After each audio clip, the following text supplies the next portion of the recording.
Mi hung sup ataupun mi celup Kelantan.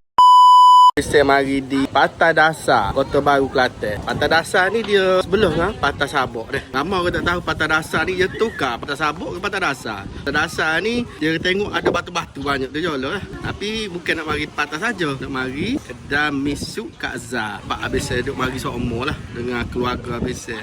Misuk dia mi celup Kelantan, bukan mi celup ala-ala Thai lain sikit. Macam mi kuah lah. Tapi ni misuk ataupun mi celup Kelantan. Berapa ada? Susu celup, daging perut, tambah telur, tambah ikan bilis. Bihun kutia mi Maggi sai. Kita nak mihun celup lah. Bihun celup boleh. Daging perut boleh. Bumbu campur belakang. Sayur dah tak apa. Hereh. Okey boleh. Air? Air apa? Cincau banyak, cincau sedap. Air tuak ada. Tuak ada? Terai tuak. Air tuak so, beres. Buka hari-hari ke? Buka tu tutup air kami. Setiap air kami tutup. Buat Buka pukul 12.30 sampai pukul 7.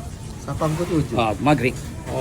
Hari kami tutup. Air kami tutup. Mi hung sup ataupun mi celup Kelantan. Mana dah?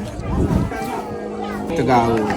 Biasa odah ni ada daging. Ni perut. Campur-campur lah. Apa lagi? Sayur, toge ada belakang ni. Belado sikit lah. Kalau ni aku ambil daging sikit dengan ming lah. Mehung. Bukan ming ni, mehung. Bismillahirrahmanirrahim. Tak. Video ni macam rasa mi celup ataupun mi sup zaman dulu. Legend. Kedai ni pun lama dah. Lebih 20 tahun dah. Di Patah Dasar dah. Boleh pakat mari di mi sup Kak Zah Patah Dasar. Ini bukan rasa Thailand ni, rasa Kelantan. Sedap.